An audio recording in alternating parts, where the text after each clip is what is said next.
Thanks very much, Larry. It's an honor for me and a pleasure, I think, for both of us. We'll find out soon enough to be here. We're in the tough spot. You've eaten dessert. We're standing between a gritty New York crowd and the chance to go home. So we'll try to keep this light and interesting. We're in the spot that's usually reserved for entertainment. So we're going to try to make this conversation fairly informal. We talk about curiosity-driven science at Weizmann. This is obviously a curiosity-driven crowd. So we're going to put Daniel a little bit under the microscope, maybe not a powerful electron microscope, maybe like an old-fashioned one like we used to have in school, and just ask a little bit about Daniel Zajfman, the man, as well as Daniel Zajfman, the president. So I wonder if you could tell us about this little boy. I assume this was in Belgium where you grew up. Well, first of all, you need to remember there are two boys there, and you have to guess which one is me. I guess you can, right? Yeah. Okay, so that's when I'm about 8 years old. It's in Brussels. By the way, I was born in Brussels in Belgium in 1959. And this is a friend of mine whom I actually reconnected just several months ago, but I forgot about him for about 40 years. And he was living close to the school we were learning. And what you see, he had a little lab in his house. And we were doing chemistry at the age of 8, mixing powders and mixing liquids. I remember very well that the parents were never at home when we were doing that, and there were good reasons. And I have to tell you that maybe this is one of the few occasions when I learned that mixing things and trying to see what happened with it, and of course, we understand nothing out of it, was a lot of fun because you create new colors and new phenomenon, sometimes explosions, but things were a lot of fun. So I immediately at that age, I think this is not the first time connect science with curiosity and a lot of fun, definitively. And the little Goyashikov did not become a scientist, right? No, he did not become a scientist. He became a businessman. Maybe I should have, he's probably more successful than I am, but that's another issue. I'm not trying to tell you that becoming a scientist is a bad issue, but he's a business guy. I wondered if you recognize this guy. Yeah. Mm. Well, so the picture in the center is when I was in prison. You're joking, but that's the truth. I was for one day behind the bars in the police station because I was doing graffiti for actually releasing Jews from the Soviet Union. Oh. That's the time. But so this is me indeed, and you can see, for those that, by the way, that do not believe in evolution, you can see what happened with the hair when evolution is concerned. But at that time, my father was an electric engineer, and I learned how to connect wires and to make lamps lighting up and resistors and capacitors working before I could even write and read. And I think that's another part of my curiosity. And at that age, I was deeply involved in trying to build radio transmitter and trying to connect and to listen to radios from all over the world. I was amazed by the fact that you could transmit knowledge from one place to another one without having any wires connected. I mean, you're from the television. I'm still amazed by it. Yeah. So I think it's still a miracle. And my love for science, for real science, not the play one, came from at that time where I was really trying to understand how a radio is working. I mean, isn't that amazing that you can talk on one side and then you can listen on the other side and there's nothing in between? I think it's fantastic. Ask Maxwell. I mean, he knows. Now, at age 20, I assume that's what we're looking at here, you went to Israel. Yeah, so that's my first time, well, not the first time, but that's when I made Aliyah, that's 1979. The amazing lady that I'm looking at is my sister, who made actually Aliyah 4 years before me. And I have to tell you that she's a sort of a role model for me. I usually hide this. We have no secrets. Everything is between us here. Yeah. So. She's a biochemist. She was a student at the Hebrew University. Today she's in forensic science. And we're very, very good friends. Not only she's my sister, my only sister, and I don't have any other brothers. But we're really in very good, we have a very good connection. And as I say, in a way, she's a scientist as well. So that's what happened in her house, where you have a father who is an electrical engineer, and the only thing you can do is playing with wires and connecting them. You lead to that situation. But I think both of us are very, very curious kids.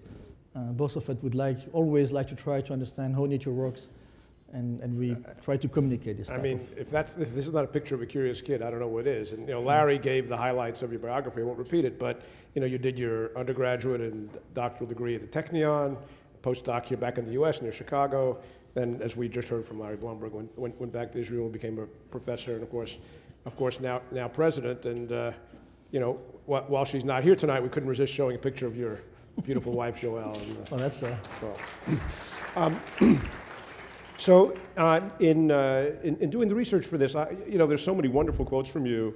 So I came across one that was in all things, I think, in the Irish Times. Discoveries that arose from two different phenomena, curiosity and freedom, have given birth to inventions that now drive high-tech, biotech, clean tech, and more. And Ellen Merlot and the video ticked these off, so we won't spend a lot of time on these. I want to hear about some new things from you, but we talked about multiple sclerosis drugs. We heard about progress in amniocentesis. We've also talked about the protein-enriched wheat that helps fight world hunger. And then, as you can see, we've cleverly taken away the encryption from this caption. These are computer encryption systems that enabled Weizmann scientists to help protect satellite TV broadcasts and e-commerce. But then, in chatting with you beforehand, you were telling us about some new developments, and there were several examples that you wanted to talk about, starting with Professor Sobel. Yeah.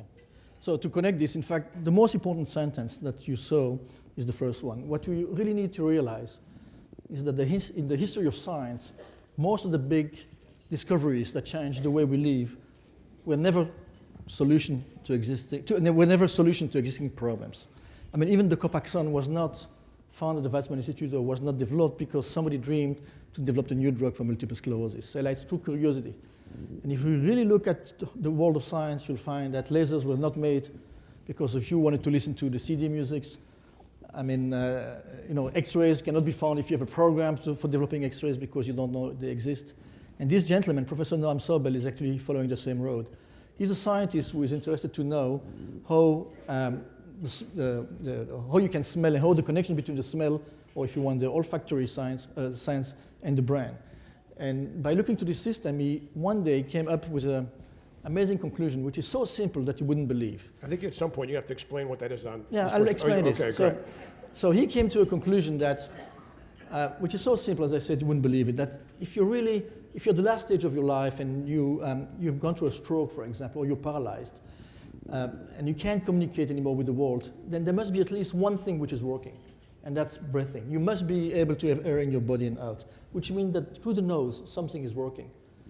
And you look at all people paralyzed, completely paralyzed, they're still breathing. That's the last thing that should work, because of course if that doesn't work, then there's no life anymore, unfortunately. And through that simple conclusion, he came up with an idea that if we could connect a device to the nose, which would sense the flow of the air to the nose and connect it to something you would like to do, then in fact you could drive your life to the sense of smell. And what he did is to set up a small instrument that you can put on your nose and allow people who are fully paralyzed to actually drive a wheelchair. Now, the starting point of this is not trying to solve a problem. It's not by looking at paralyzed people and trying to say, I need to find a solution so that these people could actually have some freedom. No, it's by actually studying the sense of smell and the connection to the brain and realizing that this is the last thing which is working, and then going to the conclusion that maybe one could set up a system like this. And this is really an example, one of the best examples I have of today. There are many examples like this in the past to describe to you how discoveries happen. Discoveries do not happen in the lab. They do not happen in the instrumentation that you have in the lab. They happen in the brain of the scientist. And that's a very important statement. You can have the best lab that you could have in the world. You would put two people in the same lab. The same experiment will take place. One of them will make sense of it, and the second will not. And this is why it's not enough to have very good laboratories. You have to have outstanding people. And that's really the statement of the Weizmann Institute of Science. Tell us about Dan Toffick's research. So this is another outstanding scientist who is a biochemist, and he's studying evolution. Now, I know the big discourse of evolution in this country, and I won't talk about it, but if you want to ask me, I have an answer for that. We probably have rough consensus in this room. I guess we are on the island of Manhattan, just to remind you. And he's studying evolution. And as you know, evolution is in a way, we all know about evolution by Darwin, and we know that what happens usually is that there are random changes in our DNA or some part of our bodies that leads to changes in our behavior, in our functions, and then always the fittest are surviving. That's the basis for this. Now, there's another way to look at evolution that you all know about. This is what I call, or that we call, drug resistance. You all know that if you take drugs, when it works, if you take it for too long, at some point, it's going to be less and less effective. If you think about this is exactly evolution, because your body is evaluating in a way that makes the effect of drugs less important to you.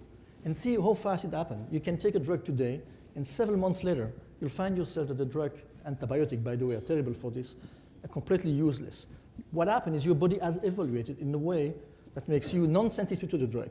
So that's, we understand it, we study the process. For those who do not believe in evolution, that's the best proof, drug resistance. Now, you could think about the same process in a different way, and think about using that to avoid poisoning. So this gentleman discovered that by using some enzyme, an enzyme is a protein that is making catalysis in your body, he could change an enzyme called PON1, doesn't matter the name, which is responsible for getting rid of the fat in your blood vessels, and adapting it by evolution so that in fact it could prevent or it could protect your body from nerve gas. Now, that's the same thing. Nerve gas is a drug, well, it's a poison in this case, but it's a drug that comes into your body. And if you can make the body evaluated so that you would be resistant to nerve gas, then in fact you can protect soldiers that are going to the front and will be exposed to nerve gas. Now, that's evolution. And here again, you see the connection between very fundamental research, the very basic part of science, and how you can have access to a very valuable, I would say, product. Of course, today, the US Army is very much connected to this, and they're very much interested to know how it works. But in a way, this is the way science goes. You start by studying evolution. You get a click in your mind about the value of this, not only for drugs, but for defending the human body against nerve agents. And then you produce a change in your proteins in this enzyme, so it will protect your body. So that's the way this works, and that's very new to us. And then the final example is multi-milligrams research. Okay, that's a completely different field, and this is one of these fields that most of the people would say are completely useless. And I'd like to have a very important point of this. Multi-milligram is a cosmologist. Cosmologists, you study the universe. Isn't that nice? You look at the sky and you try to understand how the universe was born, when it was born, what it's made of. Now, I'm sure you've heard that there's a big issue in understanding the universe, as if it was the only one we have today to solve, that there's a missing mass. And in fact, even though I would say 30, 40 years ago, we physicists were very proud of being able to say to the world that we understand the universe, and Einstein gave us basically the rules, we slowly discovered that the only thing we know about the universe is exactly 4.6% of its mass. So 4.6 of the mass of the universe, we know what it is. That's, by the way, you and me, well, not the whole mass, but some part of it. But really, about 95% of it is unknown. And that has become, from the last, I would say, 20 years, a huge puzzle, something which is really, I would say, a little bothering. Because if we can make the whole world working, we can launch rockets, we can have people landing on the moon, and we can develop amazing tools, iPads, and we still know nothing about 95% of the universe, I mean, we probably have a problem. So this gentleman discovered or thought about a new idea of how to solve this issue, which is completely different than what everybody else is thinking. And that's called a very special model. I won't go to the details, but that changed completely, I would say, the understanding of what the universe is in fact touched at the root of the theory of relativity of Einstein. Now that's a big step, trying to compete with Einstein. But what happened for the last year is that when people, and that's a very important picture, keep it. Last year, when people start to try to understand how mass is missing, and you can see how mass is missing by looking at the rotations of galaxies. You know that galaxies are rotating. If you look at the speed of rotation of these galaxies, the speed is supposed to go down as you go up from the center of the galaxy. To our surprise, the speed is actually equal. It doesn't change. All materials in the galaxy rotate at the same speed. And the only way to explain this is if you believe there's a missing mass. But what happened is the theory of multi-Milgram that he developed about 20, 30 years ago actually seems to fit exactly these rotations of galaxy. Now that's an amazing result, because nobody ever has succeeded to make a model which explains the way galaxies rotate in the world. And if this is correct, I mean, this is an amazing result. Now you would ask me, what is it for? I mean, why do we need to understand how galaxies rotate, and why it is so important to know that mass is missing? We're living very well. Just the Council explained to us there are so many problems in the Middle East. Who cares about the missing mass of the universe? Well, let me tell you something. The same question was asked to Albert Einstein in 1905 when he came up with the theory of relativity. Who cares about the fact that the universe can be bent this way or that way, it's closed, 3, 4 dimensions and so forth? You should know that the car that took you to this place today, if you have been using a GPS, is based on that theory. No theory of relativity, no Einstein, no GPS in your car. No, I know, it's 100 years later. 100 years is what it took to be able to use the theory of relativity and to make it useful of the civilization of today. You know, we're fine. At the Weizmann Institute, 100 years, still okay. We'll be there. We've been here for 62 years. We do expect to be there for the next 100 years. So if this type of result will influence the civilization in 100 years from now, this result, another one, of very fundamental issues about science, we're fine. And our job, our role is exactly to create that type of knowledge which will provide new horizon for the society. It's not something we know for today, but somebody has to really develop these new ideas and to open the world. And the second thing is, as human beings, we need to know where we're living. If we don't know, there will be simply no differences between us and the monkeys. Well, speaking of surviving for 100 years, and I hope it's many, many hundreds beyond that, you've spoken eloquently about the problems, particular problems of recruiting scientists to Israel, and one of those problems has been keeping them there, the so-called brain drain issue, where scientists go and get these wonderful fellowships. You were at the Argonne National Lab and you're doing your postdoc, and then a lot of them stay in Europe or the United States.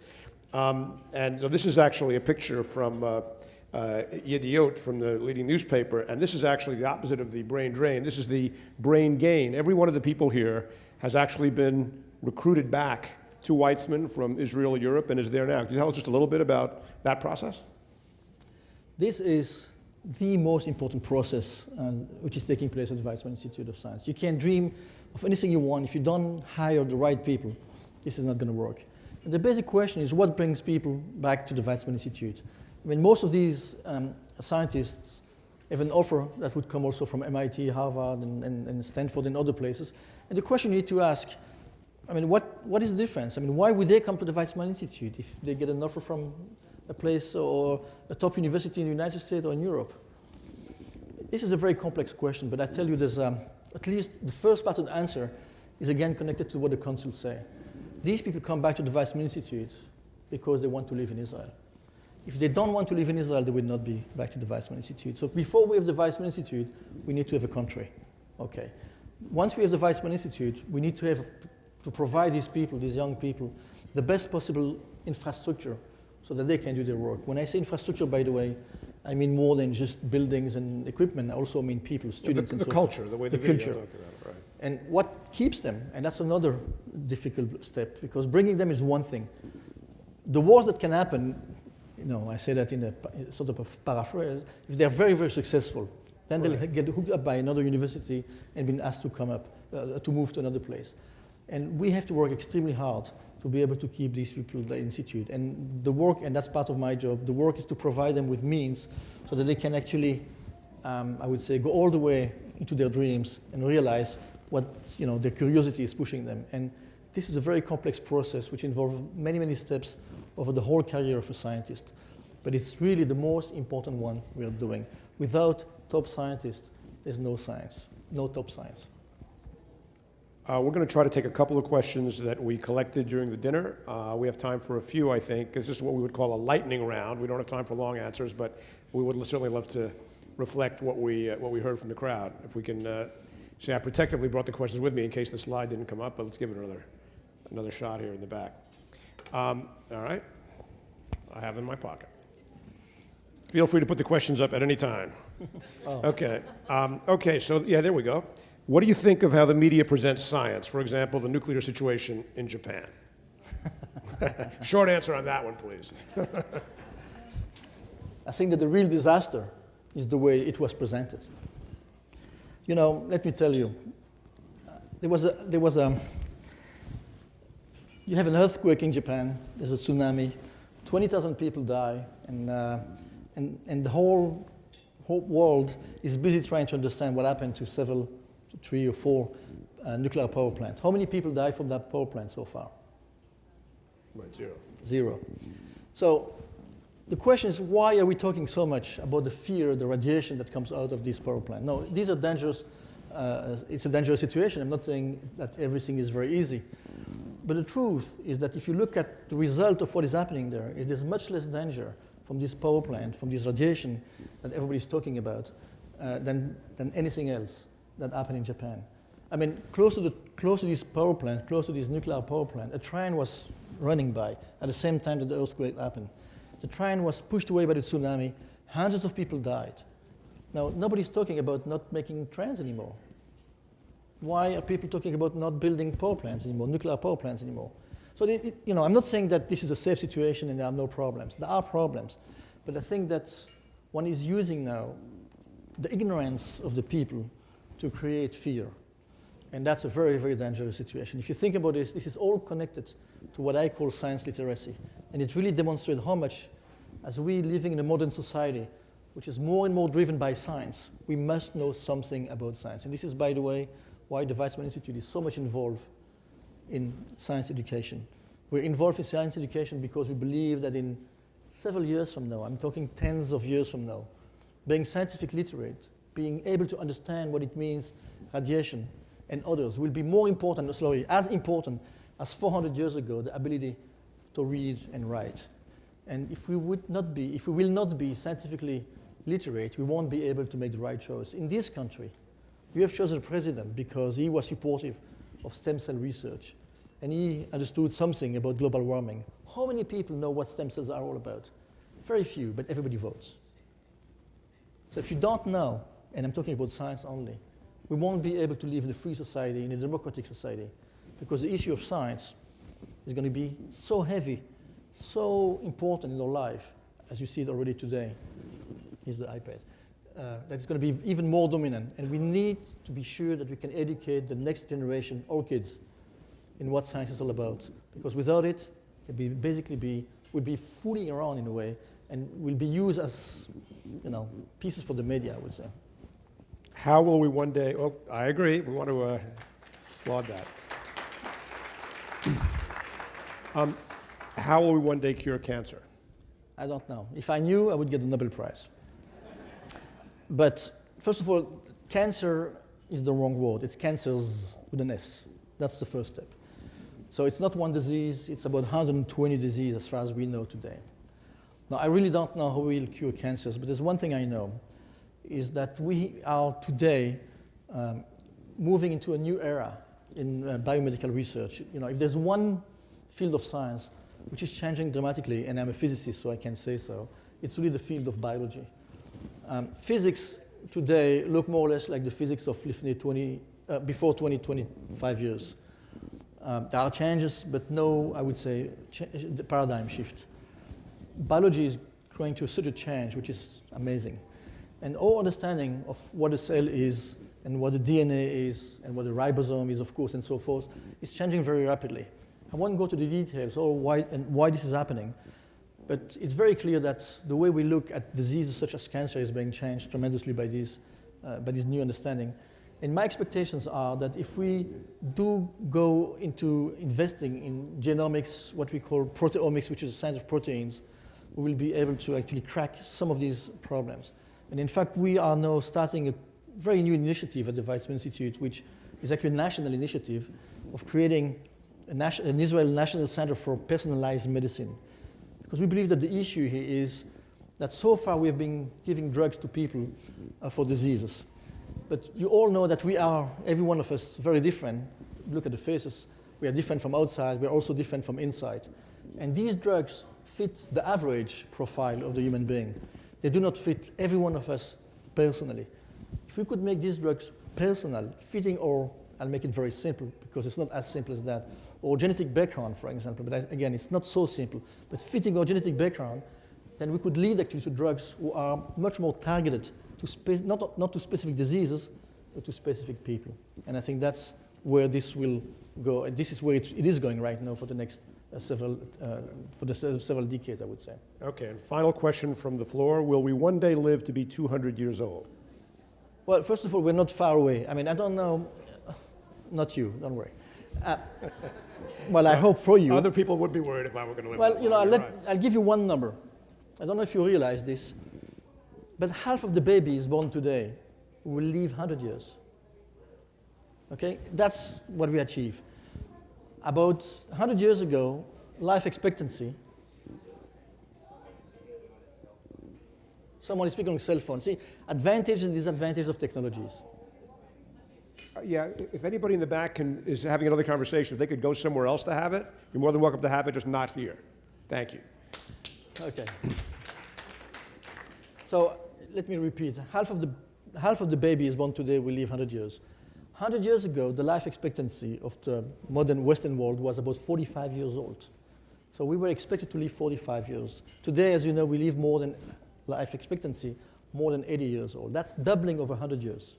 Now the line, if you look at the line of the life expectancy versus the years, it's a linear line. Now I'm not making any prediction about it will continue to go and to grow this way. But if this is what will happen, and this is what will continue, in 100 years from now, we'll be living 200 years. Now, I have a hard time to believe that this will be correct. There might be some limitations of age that we do not understand, and in fact, we really do not understand aging perfectly well. We do not understand why some of the systems we have in our body are actually stopping to work. But clearly, look at what science has achieved. Moving from 42 years as life expectancy to 80 in 100 years, that question is very relevant. So we're going to end on sort of a global note. Actually, it fits in well with what the consul was talking about. There's a quote from Weizmann. I may have skipped by it by mistake, but maybe my friends in the back can help. I'll try. Let's see what happens here. There it is. So he was, of course, the first president of the Weizmann Institute and also of the State of Israel. The Institute, Weizmann, is the fulfillment of a vision and the translation of a dream into reality. It can achieve much for the good of Israel, for the good of our neighbors, and for the good of mankind. That's a sweeping thought, and actually, you echoed it in an article in Seed magazine yourself, Daniel, when you said, history, not to mention differing languages, cultures, and values, can make peace difficult to achieve. Science is a common ground upon which nations can collaborate to improve our world. So, well, that's...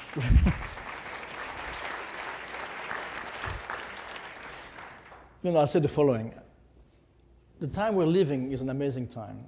We have changed ourselves of being spectator of the nature to those who are today engineering nature.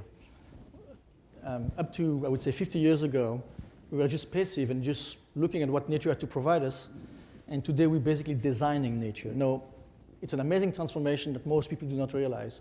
We basically have changed our environment, and that's only the beginning, in a way that makes our life much easier. In a way, what we are getting today and what we will be getting in the future is something that I call, and don't misunderstand me, the power of the gods. I mean, we'll be able to change the world. We are changing the world. Some of them actually say that we are doing wrong, because look at the environment, and it's a disaster, and they're right. But also with the same power, the power of the gods, we can change nature in a way that will make life for everybody much better. But the problem, and that's I think really where the future lies, is not if we will have the power of the gods, because as far as I know, knowing the science I know and where it's going, I do believe we will have the power of the gods. The question is if we will have the wisdom of Solomon. So the power of the gods, will we have the wisdom? Yes, well. So we're going to end with one of the technological marvels that I'm sure Weizmann helped enable, as you alluded to earlier, the iPad. And the reason I have it here is because I was reading some of your speeches this afternoon, and I just came across a quote that I thought was a fitting place to end. I mean, I've heard you speak many times and always been very moved by what you said. And this is from your acceptance speech when you actually became president. It says, among many other things, my commitment is to bring this institute to an even better and stronger position than it has held in the past. It is my commitment to ensure that it remains forever young, so that it can renew itself forever. It is my commitment to promote and support the best ideas of our scientists, so that they, in their laboratories, can create a better world. Thank you very much for being with us today, Larry.